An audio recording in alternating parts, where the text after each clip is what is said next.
Senyor Jesucrist. Amén.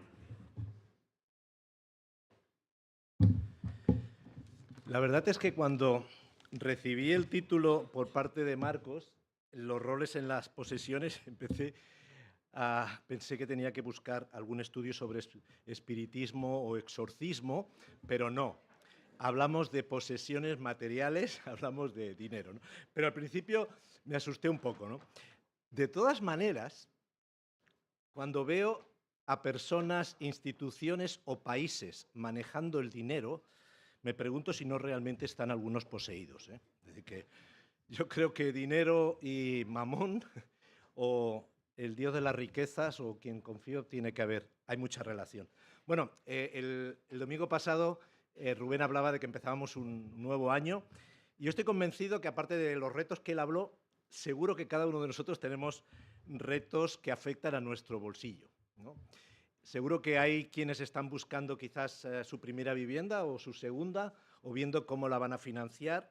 Otros quizás están intentando programar algún tipo de ahorro para necesidades futuras. Algunos, a lo mejor, como yo, estamos planificando la jubilación. Y quizás algunos están esperando alguna herencia. Espero que no sean mis hijos. Pero ¿por qué no? No deja de ser un ingreso, ¿no? Eh, pero en cualquier caso, cada uno tenemos retos y oportunidades que tienen que ver con el dinero, ¿no? Y que a veces nos preocupan mucho. Y a lo mejor, también como apuntó Rubén, a lo mejor hay quien está viendo cómo puede ser más generoso, ¿no? En este año, ¿no? Bueno, precisamente hablando de la generosidad, tenemos este versículo que ha leído Pau como introducción a la alabanza, a la adoración. De hecho, la adoración está hablando de todo lo que la primera parte de mi mensaje, entonces está muy bien alineado. Este versículo se encuentra en un momento crucial de la narrativa bíblica. Había que tomar una decisión económica importante.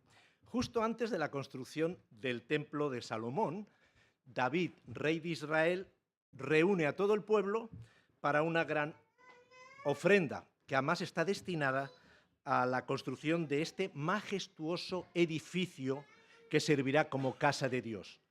No ha habido ninguna obra inmobiliaria de este calado hasta la fecha.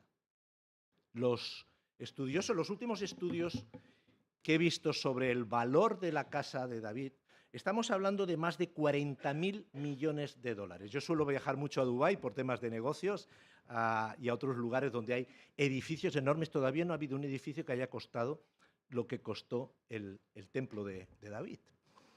Era una gran decisión que se tenía que tomar económica, en este caso para el pueblo, ¿no?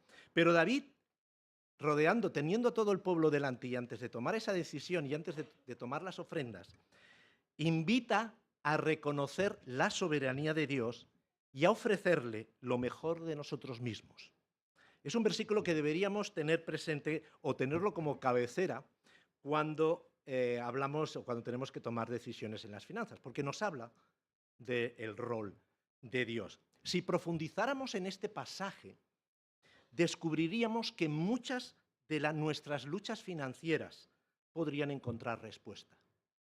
No solo eso, sino que también hallaríamos consuelo en tiempos de angustia económica. En estas palabras encontramos a un Dios creador, a un Dios soberano, a un Dios dueño, pero además a un Dios proveedor, ¿no? Que se preocupa profundamente de cada uno de nosotros, ¿no? Y vamos a explorar este fascinante, por lo menos para mí es un tema fascinante, como si de una escuela dominical se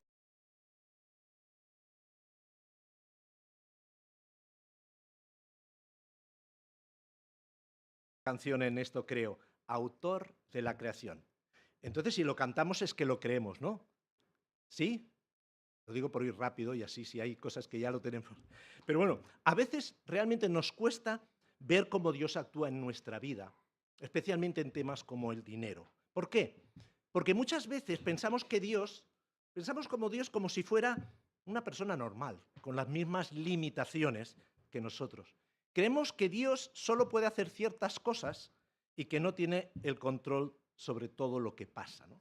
Pero la Biblia nos muestra que Dios es mucho más grande y poderoso de lo que imaginamos, ¿no? Él puede hacer cosas increíbles que nosotros nunca podríamos hacer ni entender. Vemos que es el Señor del universo, ¿no? Alzad a lo alto vuestros ojos y ved quién ha creado todos estos astros. Esto lo dice Isaías. Yo no llego a entender que hayan, no lo comprendo, que hayan millones de galaxias, en cada galaxia hay millones de estrellas y que la distancia entre una galaxia y la otra son millones de años luz. Bueno, yo no lo puedo llegar a entender, pero es que Dios es mucho más grande que eso. Pero además es el Señor de las naciones. No hay Señor entre los dioses otros como tú, ni hay otras obras semejantes a las tuyas. Todas las naciones que has creado vendrán al Señor. Pero además es un Dios, no es un Dios distante, no es una fuerza distante ni desinteresada. Está íntimamente relacionado con cada uno de nosotros. Y Él nos ha creado a nosotros. Dice el Salmo, tus ojos vieron mi embrión y en tu libro se escribieron todos los días que me fueron dados, ¿no? Cuando no existía ni uno solo de ellos. Hemos cantado, te amo Dios, tu amor nunca falla, mi existir en tus manos está. Dios es un Dios creador de todo. Ahora, yo creo que todos en la escuela dominical lo hemos aprendido, que Dios es creador. Ahora, ¿creemos que sigue siendo el dueño de todo? Bueno, cuando hablamos de dinero, la mejor palabra que describe a Dios o al Señor es Señor, ¿no? Es decir, la forma en que vemos a Dios influye en la forma en que vivimos. Por ejemplo, Job, después de perder su familia y sus riquezas, aún pudo adorar a Dios. ¿Por qué? Porque él entendía que Dios era el dueño de todo lo que había perdido, ¿no? Dice la Biblia que Dios es absoluto, es dueño absoluto de todo. Del Señor es la tierra y todo lo que en ella hay, el mundo y los que en él habitan. Pero además, la Biblia nos habla de cosas específicas que también le pertenecen a Dios. La tierra no se venderá a perpetuidad porque la tierra mía es. Ya puedes tener una parcela a tu nombre, que no te preocupes que cuando te vayas no te la vas a llevar. La tierra es del Señor. David, durante esa ofrenda que hemos mencionado antes, reconoce lo siguiente: pero ¿quién soy yo y quién es mi pueblo para que podamos darte estas ofrendas voluntarias? En verdad, tú eres el dueño de todo y lo que te hemos dado de ti lo hemos recibido. Como reconoce, ¿no?, que incluso el dinero que le damos a Dios es suyo. Ageo incluso habla del dinero, ¿no? Dice, mía es la plata y mío es el oro, dice Dios de los ejércitos. Fijaros que el dinero está muy... Ya en el principio de la creación, cuando el Génesis habla de dónde estaba el Edén, hablaba de los ríos y hablaba también del oro que había. Es decir, ya el dinero, los recursos, las posesiones ya es tan antiguo como la creación, ¿no? Pero, ¿alguien piensa que Dios ha transferido la propiedad de las cosas al hombre? No. Dice Colosenses, y Él es antes de todas las cosas y en Él todas las cosas permanecen, ¿no? Cuando creemos que Dios es el dueño de todo lo que existe, incluyendo nuestro dinero, nos liberamos de la ansiedad y el miedo a no tener suficiente. Es como decir, todo lo que tengo es de Dios, así puedo estar tranquilo. Esta confianza nos trae una paz que no podemos explicar con palabras. Pero además, como hemos cantado, Dios reina en mí, en la tierra tú reinas con poder. Dios se reservó también la responsabilidad del control absoluto de cualquier circunstancia que ocurre en la tierra, ¿no?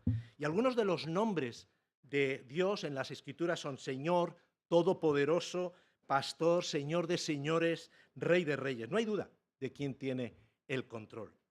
Todo cuanto el Señor quiere, lo hace en los cielos y en la tierra y en los mares y en todos los abismos, dice el Salmo 135, ¿no?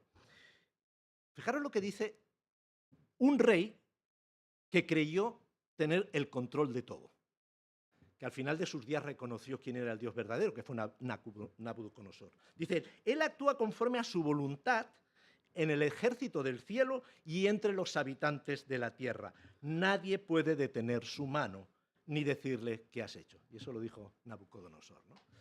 Bueno, realmente Nabucodonosor tuvo la suerte de tener a unos creyentes con un testimonio tan fuerte y tan poderoso que hizo cambiar. Y fue Daniel y sus amigos, ¿no? Nuestro testimonio, incluso en la forma de utilizar el dinero, podemos influenciar en los demás, positivamente o negativamente. En este caso, Daniel tuvo una influencia muy buena. Pero el Señor incluso controla en momentos difíciles, en circunstancias que pueden ser devastadoras, ¿no? Para que sean de bendición a aquellos que lo aman. Y sabemos que todos los que aman a Dios, todas las cosas cooperan para bien. Esto es para los que son llamados conforme a su propósito, ¿no? Hemos cantado también, el Señor és el meu pastor y res en falta. Dios también promete para nuestras necesidades. Dios es proveedor. Jehová Jireh se presentó en aquel momento tan importante para Abraham, porque Dios quería probar la fe de Abraham. Y Dios proveyó de un carnero para el sacrificio. Ahí es donde aparece la primera vez el nombre de Jehová Jireh, Jehová, él proveerá, ¿no? Dios promete que va a proveer para nuestras necesidades. Más bien, buscad primeramente el reino de Dios y su justicia, y todas estas cosas os serán añadidas. Debemos notar que siempre que Dios promete, hace una promesa, incluso en este caso de proveernos, siempre existe una condición que debemos cumplir. En este caso, es buscar el reino de Dios como prioridad. Cuando Jesús envía a los apóstoles, les dice, no os preocupéis por vuestras necesidades, sino que en cada pueblo os recibirán, os darán de comer y no os tenéis que preocupar de nada. ¿Pero cuál era la condición? Que tenían que salir a predicar. Sí, siempre hay una condición que Dios os pone, ¿no? Dios provee de las necesidades vitales. Y de la misma manera que en el Edén Dios ofreció todo tipo de alimento a Adán y Eva, en este caso eran los árboles, ellos debían de gestionar esos recursos, ¿eh? Dios provee los recursos suficientes para que nosotros podamos acceder a comprar esas cosas que son necesarias para subsistir. Ahora, Dios no necesita de ninguna situación favorable. Puede proveer incluso en momentos de angustia. Tenemos el ejemplo de Elías, ¿no? Que le dice, y yo he mandado a los cuervos que te den allí de comer, y los cuervos le traían pan y carne por la mañana y pan y carne por la tarde. No necesita que el pueblo de Israel sea rico para proveer, incluso en momentos de mucha dificultad. Ahora, Dios es predecible y también es impredecible. Es predecible en cuanto a su fidelidad en que va a suplir nuestras necesidades. Dice Filipenses, y mi Dios proveerá a todas vuestras necesidades conforme a sus riquezas en gloria en Cristo Jesús. Lo que no podemos predecir es cómo lo va a hacer.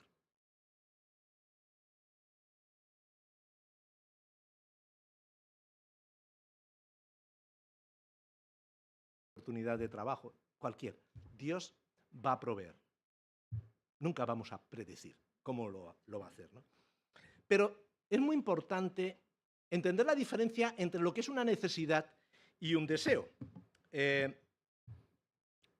Una necesidad es todo aquello que satisface lo más básico en la vida, como la comida, el vestido, el techo. Deseo es todo lo que excede a nuestra sociedad. Desgraciadamente, hoy hemos confundido esos términos, sobre todo los adolescentes. Muchas veces la juventud, las nuevas generaciones confunden, creen que los deseos son necesidades o se hacen necesidades de deseos, ¿no? Ahora, ¿el Señor puede proveer para nuestros deseos? Sí. Pero lo hará a su tiempo y en la medida en que nosotros somos obedientes y nos deleitamos en Él, dice el Salmo. Deleítate a sí mismo en Jehová y Él te concederá las peticiones de tu corazón. Dios provee siempre y cuando nosotros nos deleitemos y busquemos a Jehová. Bueno, ahora nos queda a nosotros. Ya vemos el rol de Dios. ¿Hay alguna cosa que tengamos que hacer nosotros? ¿O todo lo va a hacer Dios? No. Y sobre todo tener este texto en mente, Mateo 25, 14, que es la parábola de los talentos, ¿no?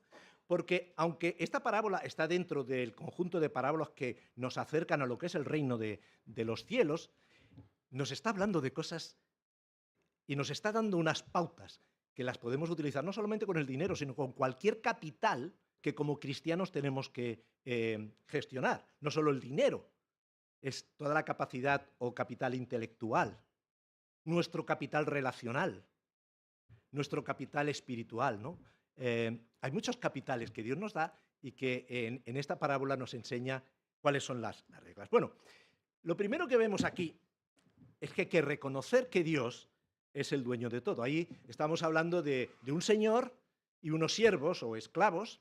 Ellos reconocían realmente que ellos no eran dueños, ¿no? Dice Salmo, tú le haces enseñorear, está hablando del hombre, sobre las obras de tus manos, está hablando de Dios. Todo lo has puesto bajo sus pies, ¿no? Podemos señorear sobre las obras de sus manos, pero Él sigue siendo el dueño, y eso lo tenemos que reconocer. Si tú te crees el dueño, entonces lo que te ocurra para bien te hará alegrarte, y lo que te ocurra para mal hará que te enfades o sufras. Si tú eres un administrador, es diferente. Tú no eres el dueño, tú eres el administrador, ¿no? Cuando John Wesley se enteró de un incendio que había destruido su casa, exclamó, la casa del Señor se ha quemado, una responsabilidad menos para mí. Eso es tener un concepto claro de lo que es ser un administrador, ¿no? Pero lo que entendemos en esta parábola es que Dios nos confía sus recursos. La palabra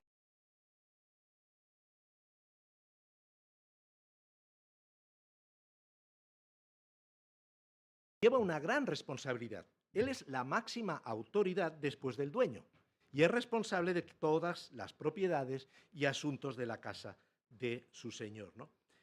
Es importante que entendamos nuestra responsabilidad en lo que respecta a ser fiel con el Señor y diligente en la gestión. Dice que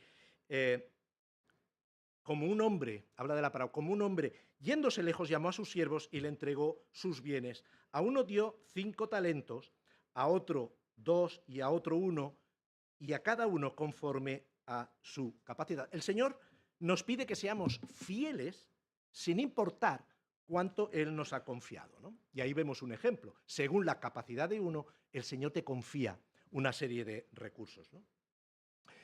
Pero nos pide ser fieles. Cuando el Señor volvió, pidió cuentas a sus siervos por la forma en que habían administrado sus bienes. Y fíjate lo que le dice a los que realmente habían doblado, ¿no?, el valor de esa inversión. Dice, bien, buen siervo y fiel. Y habla de su diligencia y habla, es decir, de lo bien que lo hizo y también de su fidelidad, en este caso al dueño, ¿no?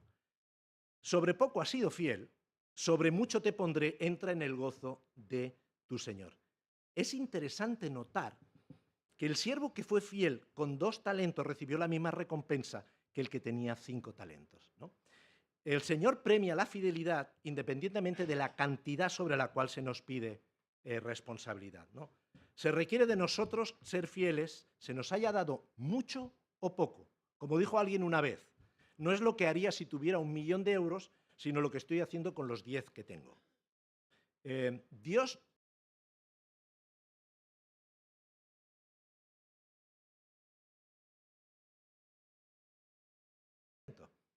y en la Iglesia, y hablo a nivel general, se nos ha enseñado a ser fieles en el área del diezmo, que además es muy importante. Y aunque esa área es muy importante para nuestra vida, hemos dejado que el cuerpo de Cristo aprenda a usar el 90% restante desde la perspectiva del mundo y no desde la perspectiva de nuestro Señor. Hemos hecho caso a la economía del mundo y no a la economía de Dios. Como resultado de no saber usar el dinero bíblicamente, muchos cristianos tienen una actitud equivocada acerca de sus posesiones. No tenemos criterio bíblico para tomar decisiones económicas. Esto nos lleva a usar el criterio del mundo. La televisión, los periódicos, los amigos y ahora, si faltaba alguien, los influencers. Yo he visto unas barbaridades, he escuchado unas barbaridades en Instagram tal, sobre el manejo del dinero. Terrible. Esto realmente nos lleva a tomar decisiones financieras equivocadas. Fijaros lo que ya decía Oseas.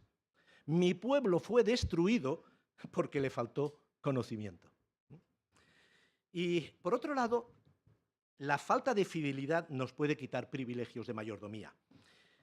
Debemos de ser fieles en las cosas pequeñas. El que es fiel en lo muy poco también en lo más es fiel, y el que en lo muy poco es injusto también en lo más es injusto. Si tenemos el carácter para ser fieles con cosas pequeñas, el Señor sabe que puede confiarnos mayores responsabilidades. Las cosas pequeñas son cosas pequeñas, pero la fidelidad con algo pequeño es algo grande. Llegados a este punto, podríamos hacernos la siguiente pregunta. ¿Por qué Dios no nos está permitiendo mejorar económicamente o alcanzar metas más ambiciosas a nivel económico? ¿No será que en las cosas pequeñas no hemos sido fieles? Tenemos el ejemplo de José, que nos hablarán de José en una de las series, ¿no? Fue fiel siendo el pastor de su padre en un negocio familiar, fue fiel siendo el mayordomo de Potifar, fue fiel en la cárcel. Eso es lo que llevó a ser el gobernador de Egipto, porque Dios tenía planes. Pero hay algo muy importante como administradores en nuestro rol es la renuncia. La renuncia a la propiedad. De la misma manera, cualquiera de vosotros que no renuncia a todos sus bienes no puede ser mis discípulos. ¿Os acordáis del encuentro de Jesús con el joven rico, no? ¿Qué tuvo que hacer para seguir a Jesús? ¿O qué le pidió Jesús que tenía que hacer? Vender todo lo que da y dárselo a los pobres. Realmente eso es lo que quería Jesús. Es decir, para seguir a Jesús tenemos que venderlo todo para darlo a los pobres. Los discípulos no lo entendieron. Y Marcos, en su narración, nos lo explica. Entonces Jesús, mirando alrededor, dijo a sus discípulos: «¿Cuán difícilmente entrarán en el reino de Dios los que tienen riquezas?». Los discípulos se asombraron de sus palabras, pero Jesús respondiendo volvió a decir: «Hijos, cuán difícil le es entrar en el reino de Dios a los que confían en las riquezas». El problema del joven rico es que confiaba en las riquezas. Y esto nos lleva al siguiente tema: renunciar a Mamón. Ningún siervo puede servir a dos señores, porque o aborrecerá a uno y amará al otro, o estimará al uno y menospreciará al otro. No podéis servir a Dios y a las riquezas. No podemos confiar en las riquezas, no podemos servir a la riqueza, no podemos amar a la riqueza. ¿Sabéis por qué? Porque es incompatible con creer en Dios. No podemos hacer las dos cosas. Si hacemos una, menospreciamos al otro. Es nuestra decisión, cada día, tomar la decisión de confiar en Dios o confiar en las riquezas. Tenemos que renunciar también a la codicia, ¿no? Porque el amor al dinero es la raíz de toda clase de males. Por codiciarlo, algunos se han desviado de la fe y se han causado muchísimos sinsabores. Tenemos que renunciar al egoísmo. Habla de los ricos. Mándales que hagan el bien, que sean ricos en buenas obras y generosos, dispuestos a compartir lo que tienen. Rubén ya nos hablará de la generosidad. Pero eso requiere renunciar a ser egoísta, a pensar en uno mismo, ¿no?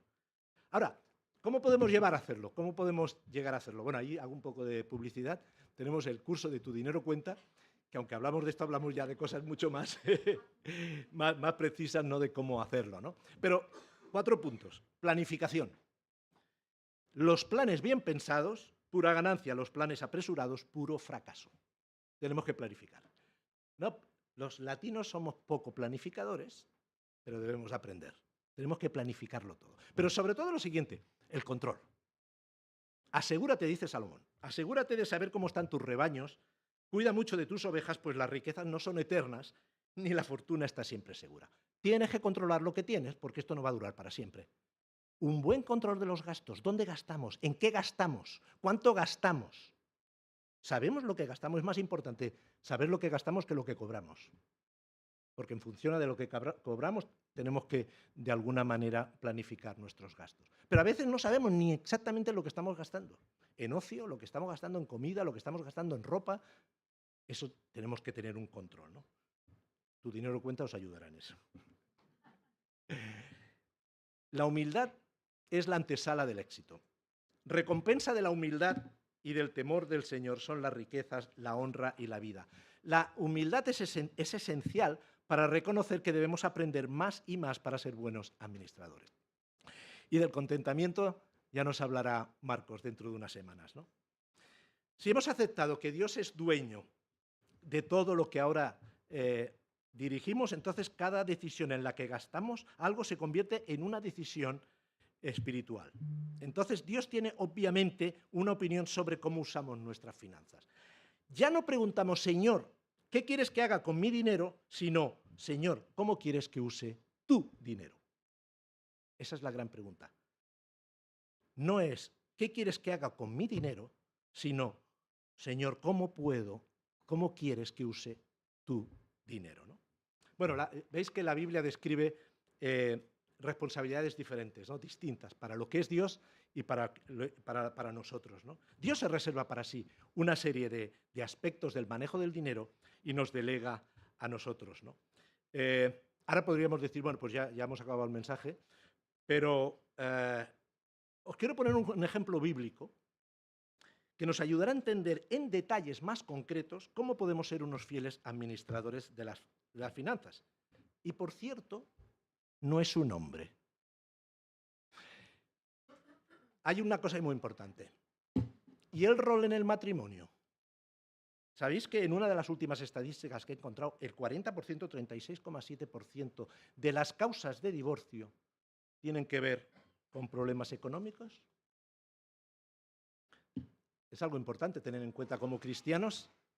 ¿Cuál es el rol que tenemos dentro del matrimonio? Hay un versículo clave para el éxito económico en la pareja, y es este. La Escritura dice, por eso dejará el hombre a su padre y a su madre para unirse con su esposa y los dos no formarán sino un solo ser. Podríamos decir que los dos llegarán a una absoluta confianza mutua en el manejo de las finanzas, ¿no? Le dice la esposa al esposo, ¿me amas, amor? Dice, sí, hermosa. Demuéstramelo. ¿Cómo quieres que te lo demuestre? Pelea con un león. Dice, esto es muy arriesgado, pídeme otra cosa. Dice, dame el extracto de tu tarjeta. Dice, ¿dónde está ese león que lo reviento?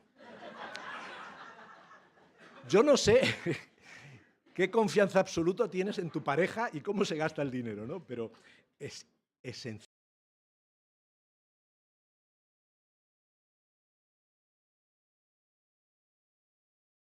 Mira, este ejemplo lo tenemos en La mujer virtuosa en Proverbios 31.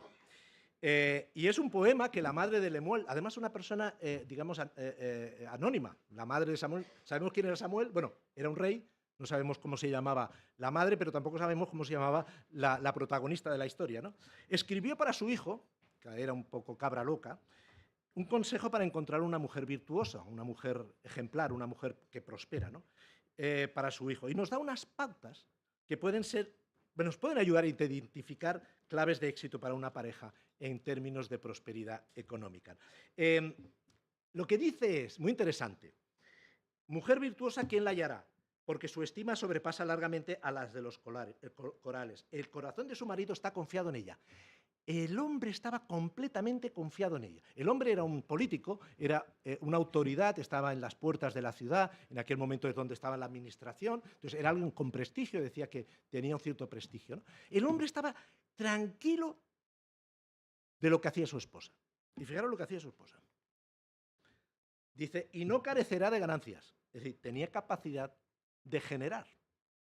Ella le acarreará el bien y no el mal todos los días de su vida. Tenía un buen trato.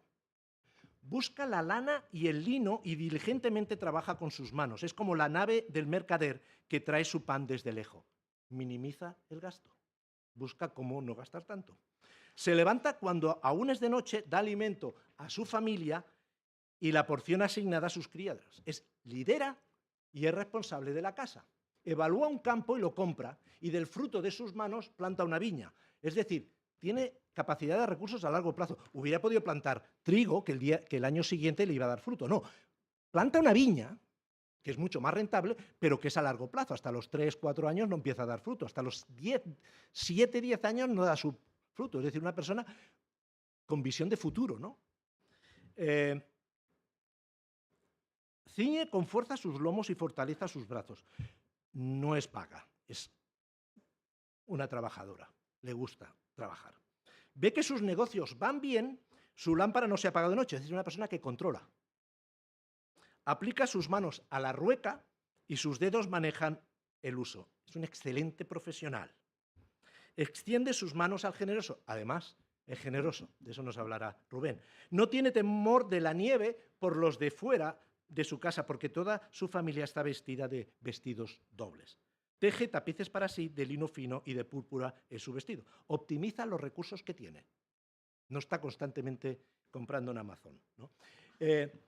Teje ropa de lino y la vende. Y provee ceñidores al mercader. Además es una buena gestora, es un buen gestor. Y hoy tenemos las redes sociales, podemos hacer cualquier cosa en casa que la podemos vender fácilmente. Es decir, bueno, si hubiera tenido internet esta mujer... Bueno. Está vestida de fuerza y dignidad y se sonríe ante el mañana. No le preocupa el mañana, ¿por qué? Porque planifica el futuro. Es una persona planificadora, ¿no? Vigila la marcha de su casa y no come su pan de balde. Es decir, además es una persona íntegra. No come el pan de balde, ¿no? Bueno, ya hemos visto que no cabe duda que si además somos buenos gestores del recurso, vamos a tener toda la confianza por parte de nuestra pareja, ¿no? Vaya crack de mujer, y de eso hace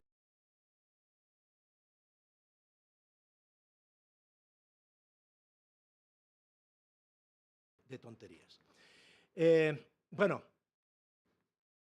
os hago una pregunta. ¿Quién debe de gestionar el dinero en casa? La mujer. Ha aprendido rápido, ¿eh? Exactamente. Quien esté mejor preparado para eso, sea el hombre o sea la mujer, ¿no? No me da tiempo a hablar de que dejamos de competir, pero a lo mejor algún día podemos hacer un taller sobre matrimonio, sobre este tema. Pero sí que quiero hacer una pregunta. ¿Cuál es el legado que dejarás a la siguiente generación? No estoy hablando de la herencia, que la Biblia también nos habla de dejar herencia, sino qué legado vas a dejar a tus hijos, a las próximas generaciones. Os hago una pregunta. Aquí os tenéis que mojar, ¿eh? ¿A quién os gustaría pareceros? ¿A José o a Salomón? No se pueden coger las dos. ¿José o Salomón? ¿José? ¿Y Salomón nadie? Salomón, ¿no? Claro. Bueno, lo podéis leer.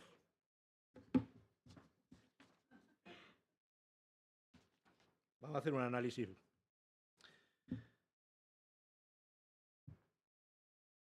José fue un administrador fiel a Dios y a todos los patrones que tuvo, incluido el faraón. Dios